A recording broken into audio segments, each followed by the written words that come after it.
I died for 6 minutes, and the only reason I'm here telling you this is because a kid no one noticed decided I was worth saving. The last thing I remember before the darkness swallowed me was the sound of dirt hitting wood, slow at first, like rain testing a roof, then heavier, final, sealing me into a silence that felt too complete to be real. I tried to breathe, but the air tasted wrong, thin and stale, like it had already been used up by someone else. My hands moved instinctively, pressing against the walls around me, smooth, unyielding, close enough that I couldn't stretch my arms all the way out. That's when it hit me, and not panic, not yet. Something colder, sharper. I understood exactly where I was and exactly how I got there. Betrayal doesn't always come with a warning. Sometimes it comes dressed in loyalty, in familiar voices, in people you trusted enough to turn your back on. I remember thinking, this is how it ends. Not in a blaze, not in a war, but in a box no bigger than 6 feet long and 2 feet wide, buried somewhere no one would think to look. My chest tightened, each breath shorter than the last, my heart beat loud enough to drown out everything else, and for the first time in years, I wasn't in control. I don't know how long I was down there. Time doesn't move the same when you're counting breaths instead of minutes, but I know the moment something changed. At first, I thought it was my imagination, the brain trying to comfort itself before shutting down, but then I heard it again, a faint sound above me, something shifting, something real. I forced my hand upward, knocking against the wood with whatever strength I had left, once, twice, not even sure if it made a difference, not even sure if anyone could hear it. The darkness pressed closer, heavier, like it was waiting, and then, somewhere above me, there was a pause, like the world itself had stopped to listen. Later, I would learn his name was Noah Brooks. 12 years old, living in a part of the city most people drove past without ever really seeing, the kind of kid who learned early how to stay quiet, how to stay out of the way, how to survive. That night, he wasn't supposed to be there. Just another walk through an empty lot, another search for something he could trade for a few dollars, something small enough to matter. He heard the sound, faint, uneven, easy to ignore if you weren't paying attention, and for a second, he almost kept walking. Because that's what you do when life teaches you that trouble isn't something you fix, it's something you avoid. But he didn't walk away. Something made him stop, turn back, step closer to the ground that didn't look any different from the rest, and listen again. I kept knocking, weaker now, slower, each movement costing more than the last, until I wasn't sure if my hand was even moving anymore. And above me, that kid, someone I had never met, someone who had no reason to care, made a choice that would change both of our lives. He didn't ask who I was, didn't know what I'd done, didn't weigh the risks or the consequences. He just dropped to his knees and started digging. The first thing I felt was the ground shaking above me, not violently, not like a collapse, but uneven, frantic, like someone was digging without knowing how. The sound came through the wood in dull, muted thuds, each one slightly off rhythm, each one telling me that whoever was up there was not trained, not careful, just determined. I tried to focus on that, on the idea that it was real, that I was not imagining it, because hope in that moment felt dangerous, like something that could disappear if I held onto it too tightly. My fingers curled against the inside of the box, nails scraping against the surface as I pushed upward again, weaker now, slower, but still trying to answer whoever was above me. The air was thinner, my chest rising and falling in shallow pools that barely filled my lungs, and I could feel the edges of my awareness starting to blur. Above me, Noah did not stop. He did not have the right tools, did not have the strength of a grown man, but he had something else, something quieter and more stubborn. His hands pushed through loose dirt, then harder packed soil, each inch earned with effort that burned through his arms and shoulders. He did not know what he was digging toward, not really, only that there was a sound, a signal, something that should not be ignored. More than once, he hesitated, glancing over his shoulder at the empty lot, at the distant streetlights flickering like they were too tired to stay on, at the thought that he could walk away and no one would ever know. But then he heard it again, faint, uneven, a knock that did not belong to the ground, and he kept going. His breathing grew louder, sharper, small clouds of dust rising around him as he worked faster, fear and determination mixing into something that pushed him forward. At some point, his hands hit something solid, not rock, not debris, something smooth, something shaped. He froze for half a second, his heart jumping into his throat, because now it was real in a way it had not been before. This was not just a sound, not just a guess. There was something buried here. He brushed away more dirt, revealing a flat surface, edges too clean to be natural. and his chest tightened as the truth settled in, beneath his hands was a box, and inside that box was someone still trying to be heard. He leaned down, pressing his ear close, and for the first time, he heard it clearly, a weak, hollow tap from inside. My hand slipped as I tried to knock again, strength fading, the motion barely more than a twitch now, and I remember thinking that if this was real, if someone was actually there, then this was the moment everything balanced on. Above me, Noah swallowed hard, fear creeping in, because this was bigger than anything he had ever faced, bigger than a bad night, bigger than anything he could fix on his own. But instead of running, instead of stepping back, he pushed himself up and ran toward the road, his shoes hitting the pavement in quick, uneven steps as he waved down the first passing car he saw. His voice cracked as he tried to explain, words tumbling over each other, urgency outweighing clarity, and for a second, it looked like the driver might not understand, might not believe him, but something in the way the boy pointed back toward the empty lot, something in the way his hand shook, made the man pause. Minutes stretched, each one heavier than the last, until more lights appeared, more voices, more movement above me. The ground shifted again, this time steadier, more controlled, and the sound of digging returned, faster, closer. I do not remember the exact moment the lid opened, only the rush of air that felt too cold, too sharp, filling my lungs all at once like I had forgotten how to breathe. Shapes blurred above me, voices overlapping, but through all of it, I saw one face clearly, a kid covered in dirt, eyes wide, watching me like he needed to know if I was still there. And in that moment, before anything else, before the questions, before the consequences, I understood one thing with absolute certainty: he had chosen not to walk away.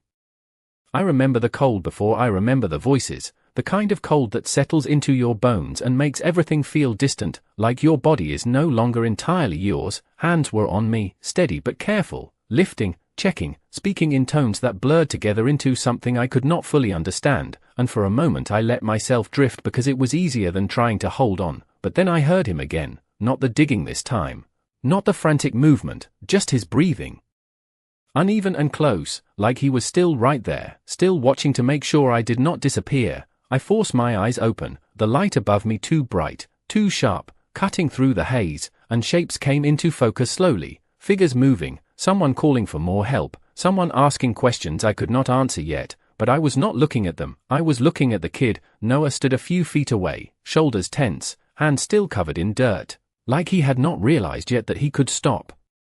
That the moment had already passed and something else had begun. Our eyes met, and there was no fear in his, not the kind I expected, not the kind most people carry when they realize what they are standing in front of. There was something else, something quieter, like he was waiting, not for thanks, not for recognition, just for confirmation that what he had done mattered. I tried to speak, but my throat burned, the words catching somewhere between thought and sound. So I did the only thing I could manage. I held his gaze and nodded, small, barely there, but enough. His shoulders dropped just a fraction, tension releasing in a way that told me he had been holding more than I could see. They moved me then, onto a stretcher, into the back of a vehicle where the world narrowed again to motion and sound, sirens low and distant, the city passing by in streaks of light and shadow. I closed my eyes, not because I wanted to sleep, but because everything felt too sharp, too immediate, like I had been dropped back into a life I had not fully decided to return to. But even as the darkness pressed in again, it was different now, not empty, not final. There was something anchoring me, something I could not ignore, a choice that had not been mine. When I woke again, it was quieter, softer, the air cleaner, controlled, the steady rhythm of machines replacing the chaos from before. I did not need to look around to know where I was. I had spent enough time in places like this, on both sides of the door, to recognize the stillness. A figure stood nearby, checking something, adjusting something, movements precise and practiced. She noticed the shift before I spoke, turning toward me with a calm that did not feel rehearsed, just real. Emily Carter, though I did not know her name yet, stepped closer, her voice steady as she said I was safe, that I had been brought in just in time, that I needed to rest. Safe was a word people used loosely, a word that rarely meant what it sounded like, but the way she said it made it land differently, not as a promise, but as a possibility. I studied her for a moment, the way she met my gaze without hesitation, without the careful distance most people keep when they sense what I am, and it struck me that she was not afraid either. That made two people in one night. My voice came back slowly, rough, uneven, but clear enough for one question. "Where is the kid?" She hesitated, just for a second, like she was weighing something, then answered that he was fine, that he stayed until they made him leave, that he kept asking if I was going to make it. Something tightened in my chest at that, not pain, not exactly, something unfamiliar, something I had not felt in a long time. I turned my head slightly, staring at the ceiling, at the clean white surface that held no answers, and for the first time since I opened my eyes, I allowed myself to think about what happened, not the betrayal, not the box, not the darkness, but the choice that interrupted all of it. A kid who should have walked away, who had every reason to ignore a sound in the dirt, had decided not to, and that decision had reached further than he could possibly understand, because in a world where everything has a cost, he had given something without asking for anything back, and now I had to decide what that meant.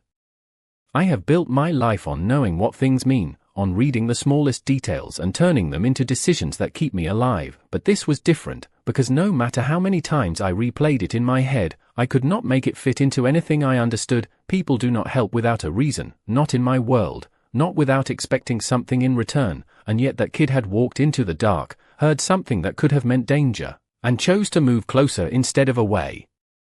Emily noticed the shift before I said anything, the way my eyes stayed open longer, the way my attention sharpened instead of drifting, and she stepped closer again, her movements calm, controlled, like she was used to people waking up with questions they did not know how to ask. "You should rest," she said, her voice steady, not soft, not forceful, just certain, but rest was not something I could do anymore, not with everything sitting just beneath the surface. "How long was I out?" I asked, the word still rough but clearer now, and she told me it had been hours, that they had stabilized me, that I was lucky. Lucky was another word that rarely meant what it sounded like, but I let it pass, because there were more important things to understand. "The kid," I said again, forcing the focus back to the one detail that mattered. "Where is he?" She studied me for a moment, like she was deciding how much to say, then told me he had given his name to the police, that he had no one with him, that someone from social services had been contacted. Something in her tone shifted on that last part, subtle, but enough for me to catch it. "He does not have anyone," I repeated,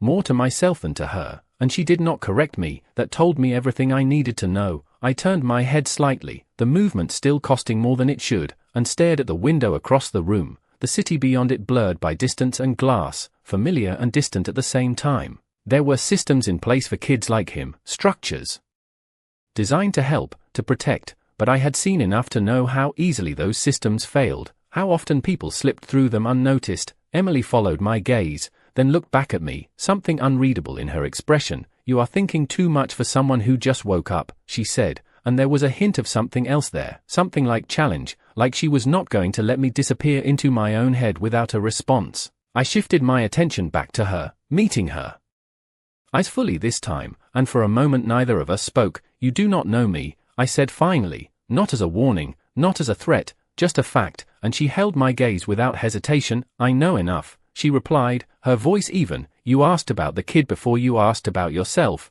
That tells me something." I almost smiled at that, not because it was funny, but because it was unexpected. Most people see what they want to see, build stories out of pieces that fit their version of reality, but she was paying attention in a different way, not trying to define me, just observing. "He made a choice," I said after a moment, the words coming slower now, more deliberate, and she nodded slightly, like she understood exactly what I meant. "Yes," she said, "he did." The room settled into a quiet that was not empty, just waiting, and I realized that the next part was not about what had been done to me, not about the betrayal or the darkness or the 6 minutes that could have been the end. It was about what came after, because in my world, every action has a consequence, every decision creates a chain that does not stop just because you want it to, and somewhere out there, a kid who should have been invisible had changed something fundamental without even knowing it. I closed my eyes for a second, not to escape, but to focus, to hold on to the one thing that was clear in all of this. He did not walk away,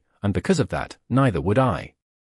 The room felt smaller the longer I stayed still, not because the walls moved, but because my thoughts refused to. Everything circled back to the same point, the same moment where a kid decided that a faint sound in the ground was worth stopping for, worth risking something for, and that kind of decision does not just disappear when the moment ends. Emily adjusted something near my bed, her movements quiet but precise, like she had done this 1,000 times before, but I could tell she was Still paying attention, still watching me in that way that did not feel intrusive, just aware. "You are not going to rest, are you?" she said without looking up, and I did not answer because there was no point pretending. Rest was for people whose lives paused when something ended, and mine never had. "I need a phone," I said instead, my voice steady now, more like it used to be, and that made her pause. She looked at me then, really looked, like she was measuring the difference between the man who had been brought in and the one sitting here now. "That depends," she replied, "on what you are planning to do with it." I held her gaze, not challenging, not defensive,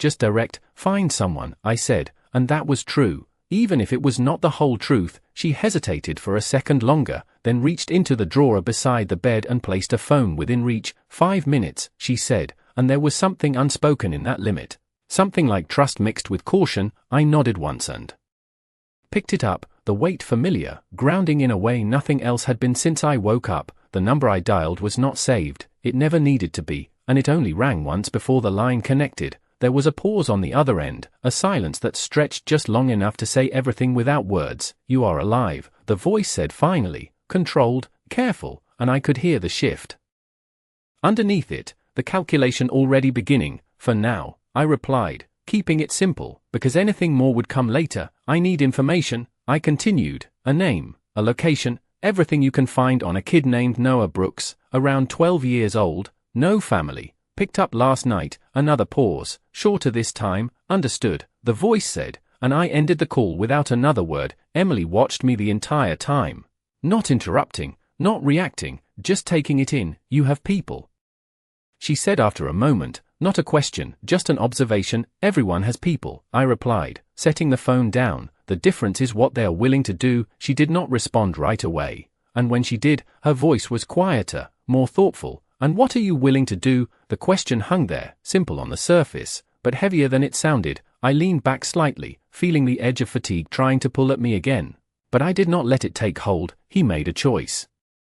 Without knowing who I was, I said slowly, each word deliberate. "He did not ask what it would cost him, he just acted." Emily crossed her arms lightly, considering that. "And now you feel like you owe him," she said. I shook my head once. "Not owe," I corrected. "That would make it transactional, something that could be balanced and closed. This is different." I looked past her again, toward the window, toward a city that never noticed when something small changed everything. "He gave something without asking for anything back," I continued, "and that changes the rules." Emily stepped closer, her expression steady but sharper now. "Rules you created," she said. "Maybe," I answered, meeting her eyes again, "but I am the one who decides if they stay the same." The room went quiet again, but it was not the same silence as before. This one felt like the start of something, not the end. Somewhere out there, a kid was being processed into a system that would treat him like a number, like a case file, like someone easy to forget. And that was not going to happen, because he had not forgotten me when it mattered, and I do not forget things like that.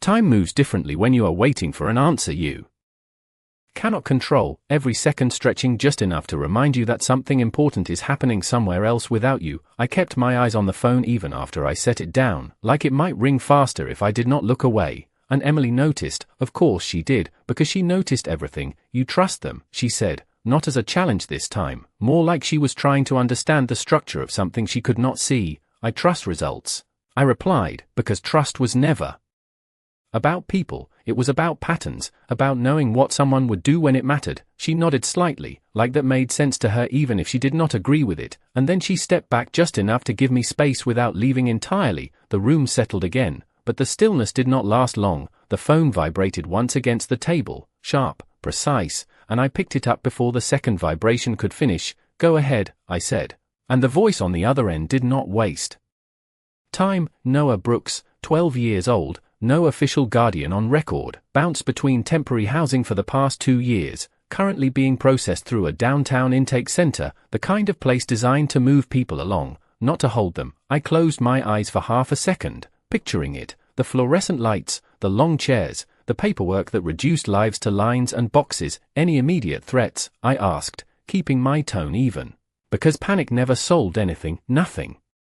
"Confirmed," the voice replied, "but the environment is unstable, high turnover, minimal oversight." That was enough. I do not need confirmation to recognize risk. I opened my eyes again, the decision already made before the call had even ended. I want someone there, I said. Someone who does not stand out, someone who watches and reports, nothing else for now. Understood, the voice answered, and I could hear the shift again, the readiness, the movement already beginning, and the rest, I added, the part we will deal with separately. There was no need to explain what that meant, not yet. I ended the call and set the phone down slowly, more aware of the weight of it this time, not as an object, but as a connection to everything waiting outside this room. Emily had not moved, but her attention sharpened, like she could feel the shift even without hearing the details. You found him, she said, and I nodded once. Downtown Intake, I replied, and she exhaled quietly, not relief, not quite, something closer to concern. Those places are not built for kids like him, she said, and I met her gaze. They are not built for anyone, I answered.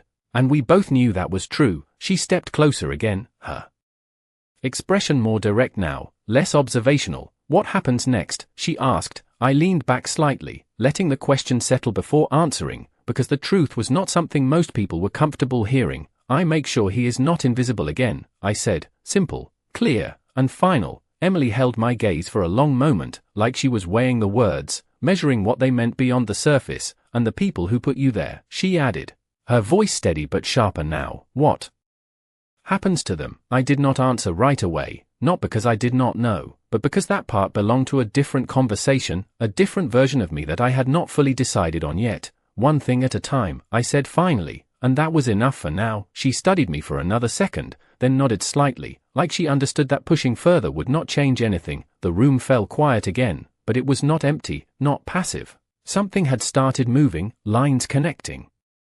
Decisions unfolding beyond these walls. Somewhere across the city, a kid who should have been just another name in a system now had someone watching, someone paying attention, and that alone changed the outcome more than anyone there would realize, because the difference between being lost and being found is not always about where you are. Sometimes it is about whether someone is looking, and now, for the first time in a long time, I was.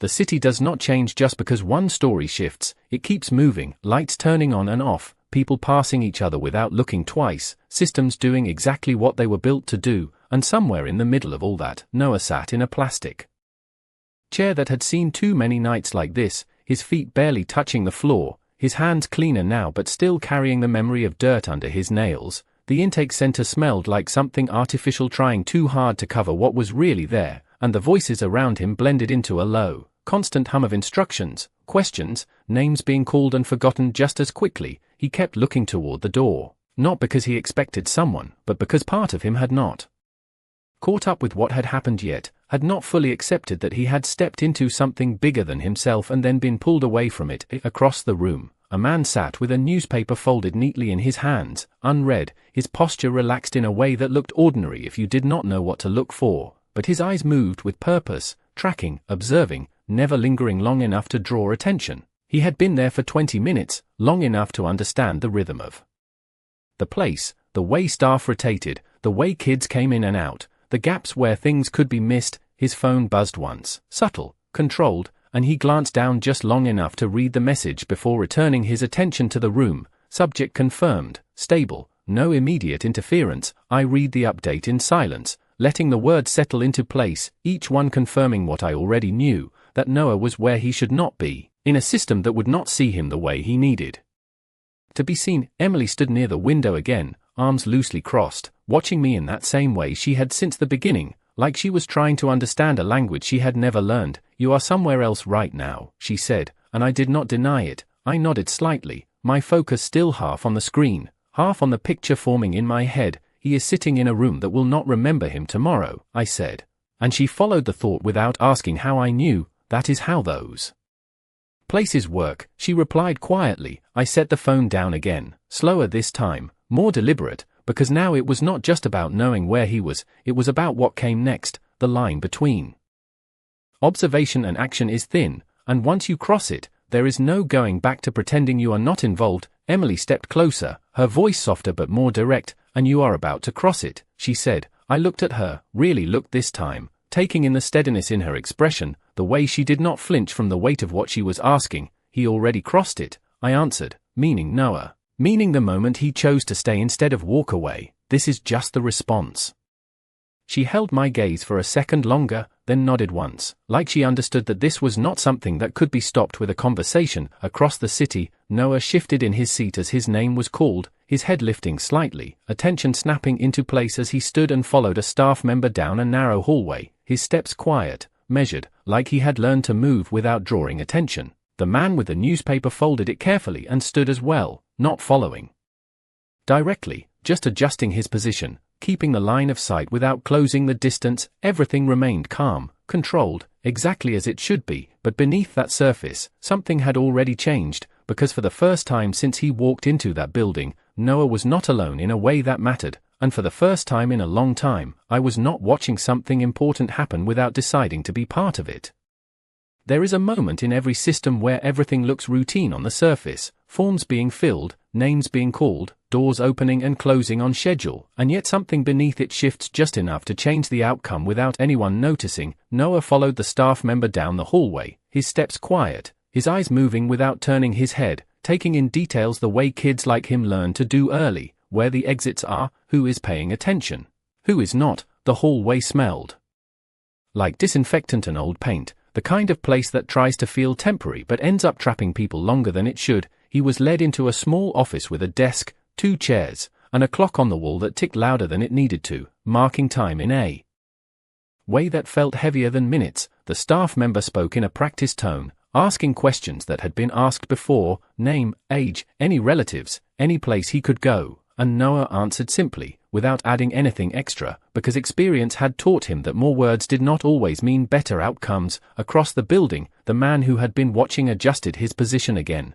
now standing near a vending machine, his reflection faintly visible in the glass as he kept the hallway in sight without looking directly at it. His phone buzzed once more, and he glanced down just long enough to send a short reply before slipping it back into his pocket. No changes, subject in processing, continue observation. I read the update and felt the line tighten, not snap, not yet, but close, like a decision waiting for permission. Emily was closer now, not watching from a distance anymore, but standing within reach, her presence steady, grounded. You are running out of time to just observe, she said quietly, and she was right. The system moves forward whether you act or not, and if you wait too long, it decides for you. I picked up the phone again, the weight familiar now, but different, heavier with intention. Bring in someone official, I said into the line, someone with authority, clean record, no connections that trace back to me. There was a pause, not hesitation, just recalibration. Understood, the voice replied, and I ended the call before anything else could be said. Emily watched me closely this time, her expression sharper, more focused. You are inserting yourself into something that has rules, she said, and I met her gaze without looking away. So am I answered, because rules only matter if they protect the right people, and right now they were not. Back in the office, Noah shifted slightly in his chair as another form was placed in front of him, another set of boxes to check, lines to fill, details to confirm, each one pulling him further into a process that did not see him as a person, just a case to be handled. The staff member paused mid-sentence as a knock came at the door, light but firm, the kind that expects to be answered. The door opened to reveal someone new, someone who did not belong to the routine of the room. Posture straight, tone calm but carrying a weight that changed the air slightly. They spoke quietly with the staff member, words low, controlled, and something in the exchange shifted, subtle but real. The clipboard was set down, the questions paused, the process interrupted without being broken. Noah watched it all without speaking, his attention sharp now, sensing the difference even if he did not understand it yet. Across the building, the man near the vending machine relaxed just a fraction, not visibly, but enough to signal that the next phase had begun. I set the phone down slowly, the decision no longer pending, no longer theoretical. Emily studied me for a long moment, then exhaled softly. You just changed his path, she said. I shook my head once, not dismissing, just clarifying. He changed it the moment he stopped walking away, I replied. I am just making sure it stays that way. The shift was small on the surface, just a change in tone, a different posture in the room, but for someone who had learned to read between moments, it was unmistakable. Noah felt it before he understood it, the way the staff member straightened slightly, the way the question stopped repeating and started becoming more specific, more careful, like each word now mattered in a different way. The person who had entered the room did not raise their voice, did not interrupt, but their presence carried weight, the kind that does not need to be announced to be recognized. Noah watched quietly, his hands still, his attention focused, because this was not something he had seen before, not in places like this, not in situations that usually moved him along without pause. Across the city, I remained still, but nothing about this moment was passive anymore. Every piece had been placed. Every line drawn just enough to guide the outcome without forcing it, because forcing things leaves traces. And traces create questions. Emily stood beside me, closer than before, not observing from a distance anymore but standing inside the moment with me, her expression steady but thoughtful. "You are not taking him out," she said.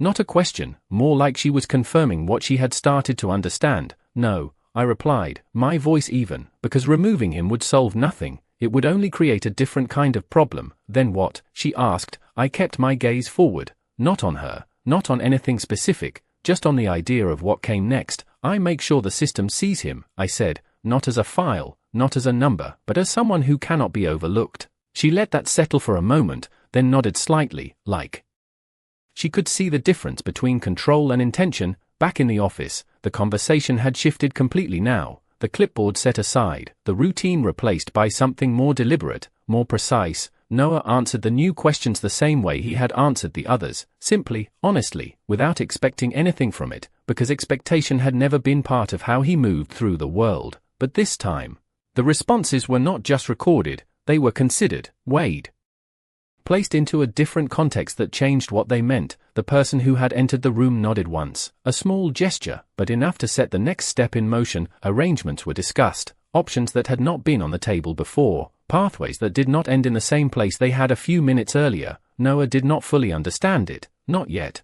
but he felt it, the subtle shift from being processed to being placed, from being moved along to being directed somewhere specific.